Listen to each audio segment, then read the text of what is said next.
से पूरा दिमाग अपसेट है। धरना किया गया, क्या हम लोगों ने मांगे रखी थी SCRT महोदय की तरफ से, निदेशक से। उन्होंने कहा था कि सचिव महोदय बुलाएंगे, मीटिंग होगी, लेकिन उसका जो परिणाम निकला वो देखा जाए तो ये उम्मीदें नहीं थी कि ये चीज़ होगा। कल से इतने सारे फ़ोन कॉल, इतना परेशान हैं, सारी चीज़ें बहुत अच्छी तरीके से, उतना दर्द तो नहीं समझ सकता हूँ, लेकिन फिर मैं बता दूँ लड़के किस प्रकार से परेशान हैं। मेरे पास फ़ोन करते हैं, अपनी समस्या बताते हैं। कोई कहता है अब मैं क्या बताऊँ आप सबसे, बयां नहीं कर पा रहा हूँ, लेकिन फिर भी मैं उनसे कुछ कहना चाहूँगा। साथियों, अभी हम हारे नहीं हैं। आप लोग प्लीज़ कोई ऐसा काम मत करिएगा जिससे आपके घर परिवार, माँ बाप, भाई बहन, कुछ उन लोगों को दिक्कत आए।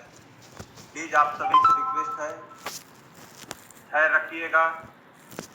हम लोग रणनीति बना रहे हैं, अभी आगे क्या हो सकता है सारी जानकारी इसी लाइव के माध्यम से आपको बताने जा रहे हैं। और हमारे साथ अंकित पटेल जी जुड़े हुए हैं, सत्येंद्र सिंह सीटू भैया जुड़े हैं। नमस्कार मित्रों, कल का दिन समस्त बैच प्रशिक्षु, चाहे वो 17 बैच का रहा हो, 18 बैच का रहा हो, बहुत ही उतार चढ़ाव का रहा। सुबह से ही बहुत सारी आशाएं, बहुत सारे जो है लोगों को भरोसा था कि हम लोगों के पक्ष में सचिव जी और निदेशक जी मिलकर कुछ निर्णायक फैसले लेंगे जो आपके हित में होंगे।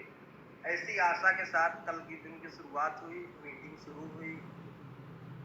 शुरुआत में कुछ लोग वहाँ पे थे जिन्होंने जानकारी दी कि जो है 18 बैच और 17 बैच के जो भी प्रशिक्षु थे उनको तृतीय सेमेस्टर में प्रोन्नत किया जाएगा और चतुर्थ सेमेस्टर में साथ में परीक्षाएं होंगी। ऐसी अफवाहें स्टार्टिंग में फैलाई गई, ठीक है।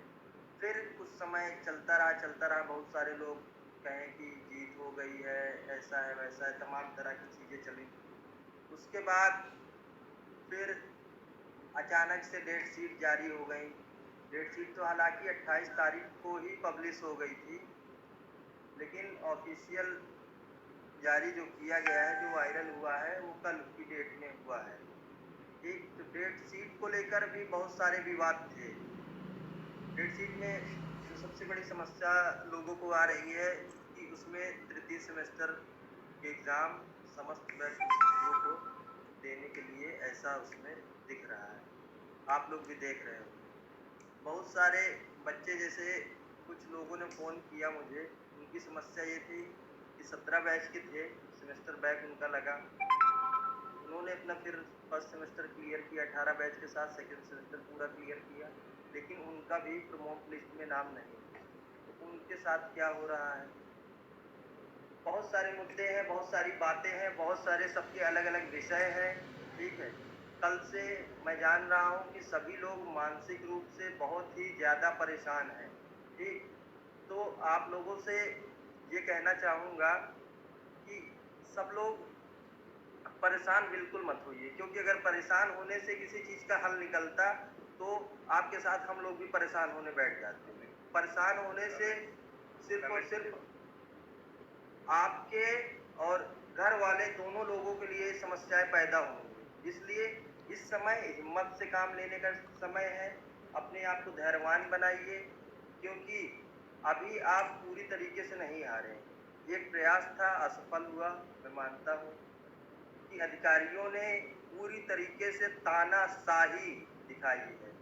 जितनी भी हम लोगों की मांगे रखी गई थी, प्रेयर रखी गई थी अपने तरफ से, उन्होंने बिना किसी प्रशिक्षु के हित के बारे में सोचते हुए अपनी तानाशाही रवैये को दिखाते हुए जो भी फैसले लिए हैं, इनकी कड़ी शब्दों में मैं बोल रहा हूँ, कड़ी शब्दों में निंदा करता हूँ। ऐसा करना कहीं से भी 18 बैच या 17 बैच या किसी भी बैच के प्रशिक्षु हो जिनके बैक लगे थे एक किसी सेमेस्टर में एक सब्जेक्ट में, तो इसका मतलब ये नहीं है कि वो किसी से पढ़ाई में कमजोर था या किसी भी चीज।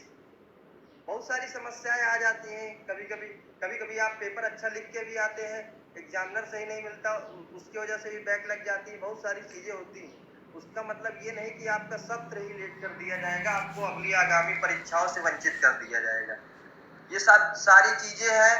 पहली बात तो एक चीज़ आपसे बताना चाहूँगा कि सभी लोग जिस जिस जिले से हैं मुझे देख रहे हैं, एक काम फर्स्ट ऑफ ऑल करिए कि जो भी आप लोगों ने ग्रुप का निर्माण किया है उनमें सबसे पहले एक काम करिए कि सिर्फ और सिर्फ उनमें बैक प्रशिक्षु ही रहे। कोई भी ऐसा लड़का ना रहे या कोई भी ऐसा छात्र ना रहे, ना ही कोई भी ऐसा नेता रहे कि जो उसमें पास वाला हो। जितने लोग रहे सिर्फ और सिर्फ बैक वाले रहे, क्योंकि बैक वाले ही बैक वालों का समर्थन करेंगे पूरे दिल से, पूरे अपने जो भी उनकी सक्षमताएं हैं उसके हिसाब से। ठीक है, तो पहले काम तो ये करें। और जिलेवार कोई भी लड़का एक फ्रंट में आके हर जिले से अपना जितने भी बैक साथी हैं उनको एक प्लेटफॉर्म पे लाने की कोशिश करें। अभी फिलहाल ये करिए। और हम लोग शासन स्तर पर प्रयासरत हैं माननीय दिनेश शर्मा जी से और बेसिक शिक्षा मंत्री सतीश द्विवेदी जी से और उप मुख्यमंत्री केशव प्रसाद मौर्य जी से। तीनों जगह मैंने अपनी एप्लीकेशन डाल दी है पर्सनल मीटिंग के लिए। जल्द ही उनसे अपॉइंटमेंट मिल जाएगा और इस मुद्दे पर मैंने समस्त क्या क्या दिक्कतें हैं, कहाँ कहाँ खामियां हैं, कहाँ किसकी गलती है, कहाँ परीक्षा नियामक की गलती है, कहाँ SCRT की गलती है, पूरा एक डाटाबेस तैयार कर लिया है पूरी रणनीति के साथ। अभी आप लोगों के सामने उसको साझा नहीं किया जा सकता है क्योंकि आप लोगों को पता है कि बहुत सारे लोग ऐसे भी हैं कि जो चाहते हैं कि आप लोगों का ये जो समस्या है इसका निवारण ना हो, क्योंकि उनके दिमाग में ये डर बैठा हुआ है कि अगर आप लोग भी चतुर्थ सेमेस्टर एग्जाम में शामिल हो गए तो अगली आगामी भर्ती में ये 80,000 प्रशिक्षु भी प्रतिभाग करेंगे।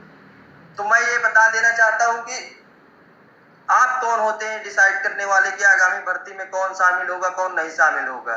अगर इस तुष्टीकरण की राजनीति करना है तो मैं सभी उन संगठन चलाने वालों से या सभी ऐसी सोच रखने वालों से खुले शब्दों में कहना चाहता हूं कि आज इनके साथ ऐसा हो रहा है, कल को ना हो सके फोर्थ सेमेस्टर का आप एग्जाम देने जा रहे हैं, आपके साथ यही समस्या हो जाएगी तो क्या आप अपने लिए भी यही सोचेंगे? आपका साथ उस वक्त कौन देगा? अगर आज इन बैक प्रशिक्षुओं के साथ खड़े होने के लिए इतने सारे संगठनों का निर्माण था, इतने सारे नेता थे, कहने के लिए फेसबुक पर व्हाट्सएप पर हर जगह बहुत बड़े बड़े दावे करते हैं, लेकिन आज जब इन बैक प्रशिक्षुओं की बात करने की बात आती है तो कुछ गिने चुने चंद लोग दिखाई देते हैं। तो सभी से मेरा हाथ जोड़कर निवेदन है कि अगर आप लोग चाहेंगे और तभी कुछ हो पाएगा, क्योंकि ये आपकी लड़ाई है, इसमें आप लोगों की एकजुटता बहुत ही जरूरी है। जब तक आप लोग एकजुट नहीं होंगे और ये नहीं पहचानेंगे कि कौन आपका हित में सोच रहा है कौन आपका अहित सोच रहा है। बहुत लोगों को मैं देखा हूं कि ज्ञान देते हैं बड़ा बड़ा आके फेसबुक पर कि मैं आपके लिए ये कर दूंगा वो कर दूंगा। मैं ऐसा कुछ नहीं करने वाला हूं। मैं आपको स्पष्ट बता दे रहा हूं कि जो भी चीजें हैं एक प्रॉपर वे में प्रॉपर चैनल में जैसे हो सकती है वैसे मैं कराने का प्रयास कर रहा हूं। हर एक तरीके से मैं अपनी रणनीति इस वक्त की मैं कैसे क्या करने वाला हूं आपसे साझा इस वजह से नहीं कर पा रहा हूं कि बहुत सारे ऐसे भी लोग जुड़े हुए हैं कि अगर किसी चीज में एक कदम बढ़ाया जाता है तो हमारा वो बढ़ाया हुआ कदम उनके दिमाग में खटकने लगता है, क्योंकि उनका जो तथाकथित एक उद्देश्य होता है सोशल मीडिया पर हाईलाइट होने का, उसको कहीं ना कहीं चोट पहुंचती है। ठीक है, उस दिन धरने का आयोजन किया गया, शांतिपूर्ण सब चीजें चल रही थी, लेकिन कुछ दो चार लोग वहां गंदी मानसिकता के पहुंच चुके थे और उन्होंने उस पूरे माहौल को खराब करके रख दिया। अगर ऐसा नहीं होता तो शायद कुछ बेहतर परिणाम होता, लेकिन वहां जब बात रखने की बात आई तो अलग अलग लोग अलग अलग तरीके से अपनी बात रख रहे थे। स्पष्ट ही नहीं, कुछ अधिकारियों को ही लगा कि इनमें कोई एकजुटता ही नहीं है। एक यार आप गए थे वहां, सबको पता था हम लोग क्या ऐसे आह्वान किए थे, क्या हमको नहीं पता था क्या क्या क्या समस्या है? ये जरूरी था कि आप जब अपनी समस्या खुद बताते तभी लोगों को पता चल पाता, उनको पता चल पाता। वहां देख रहे थे एक भेड़ बकरी जैसा माहौल तैयार हो गया था उस वक्त। मुझे देख के बहुत ही मतलब अजीब लग रहा था कि हम सब आगे आने वाले आगामी जो है भावी शिक्षक है। शिक्षकों का तो ऐसा व्यवहार कभी नहीं मैंने देखा।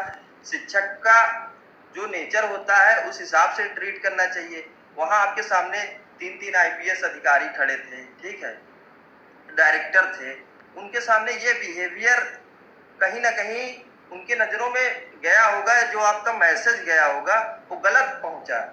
अगर आप लोग की समस्या एक लोग, कोई भी, मैं ये नहीं कह रहा कि मैं ही रखता तब भी कुछ होता, कोई भी एक लोग खड़े होते और पूरी सटीक तरीके से जो भी कम शब्दों में, नपील तुली शब्दों में एकदम अपनी बात रखते तो शायद जो है उनको भी समझ में आता कि हाँ क्या है। हुआ क्या कि 10 लोग, वो कह रहा हम बोलेंगे, वो कह रहा हम बोलेंगे। इसमें हुआ क्या कि उनको मौका मिल गया कि अरे 10 लोगों की अलग अलग मांगे, हम सबकी मांग थोड़ी पूरी कर सकते हैं। तो इस चीज का विशेष ध्यान दिया कीजिए कि अगर आप कहीं बुलाया जाता है आपको या कहीं धरने का आह्वान किया जाता है तो थोड़ा सा ये इस चीज का परिचय अवश्य दें सभी लोग कि आप भावी शिक्षक हैं। और जितने लोग देख रहे हैं, अगर किसी के दिमाग में जो भी क्वेश्चन आ रहा है, सभी लोग 2 मिनट बाद मैं क्वेश्चन लूंगा। पहले सबसे बड़ी बात, एक खबर मुझको मिली जिससे मैं बहुत ही ज्यादा आहत हूं कि आजमगढ़ की एक प्रशिक्षु छात्रा ने फांसी लगा ली। ये बताइए क्या यही डीएलएड जीवन का मतलब हमारा ध्येय है कि हाँ यही डीएलएड से हमारा जीवन समाप्त हो जाएगा, इसके आगे कुछ नहीं है। एक सेमेस्टर की परीक्षा से अगर आपको अभी पूरी तरीके से तो वंचित कर नहीं दिया गया है, अभी 1 महीने का पूरा पर्याप्त समय है। मैं बोल रहा हूं आप सभी का सहयोग रहेगा तो जिस हद तक लड़ने के लिए मुझे संघर्ष करना पड़ेगा, किसी भी रास्ते से, प्रॉपर चैनल से, शासन स्तर पर हर तरीके से मैं प्रेशर बना रहा हूं, प्रयास कर रहा हूं। लेकिन इस वक्त सबसे जो बड़ी जरूरत है, आपको धैर्यवान बनने की जरूरत है। जल्दबाजी में कोई भी आपका गलत लिया हुआ निर्णय, कल को आपके जो घर वाले आपसे आशाएं लगाए हुए हैं, तो आज आप एक बार मान लीजिए एक सेमेस्टर की परीक्षा से वंचित हो रहे हैं, लेकिन अगर आपने कोई गलत कदम उठा लिया तो जिन्होंने आपको पाल पोस कर इतना बड़ा किया है, उनको आपसे बहुत सारी आशाएं हैं और उनकी सारी आशाओं को एक झटके में मत खत्म करिए। इसलिए सभी से हाथ जोड़कर निवेदन है, इस संकट की घड़ी में, इस जो भी इस वक्त चल रहा है माहौल, इस माहौल को बहुत ही धैर्यवान तरीके से सभी लोग बहुत धैर्यवान बनिए। बस इससे ज्यादा कुछ नहीं कह सकता हूँ। दुख है, आपको भी दुख है, हम भी महसूस कर रहे हैं कि जिसके साथ होता है वही उस चीज को समझ सकता है। लेकिन कहीं ना कहीं उस लेवल पे जाके मैं भी सोच रहा हूँ कि मानसिक रूप से बहुत ही ज्यादा दिक्कत में है आप लोग, ठीक है। लेकिन धैर्यवान बनिए, साहस रखिए, कुछ ना कुछ जरूर ही बेहतर होगा जल्द से जल्द। साथियों, मैं 18 बैच अनंत प्रताप सिंह। आप लोगों ने मैंने क्या किया वो सब आप लोग जानते ही होंगे, बताने का वो नहीं मेरा। बस ये कहना चाहूँगा इस संकट की घड़ी में एक तरीके से देखिए, मेरा 18 बैच का जो लाखों का परिवार था वो एक तरीके से आधे के रूप में बढ़ रहा है 2 टुकड़ों में।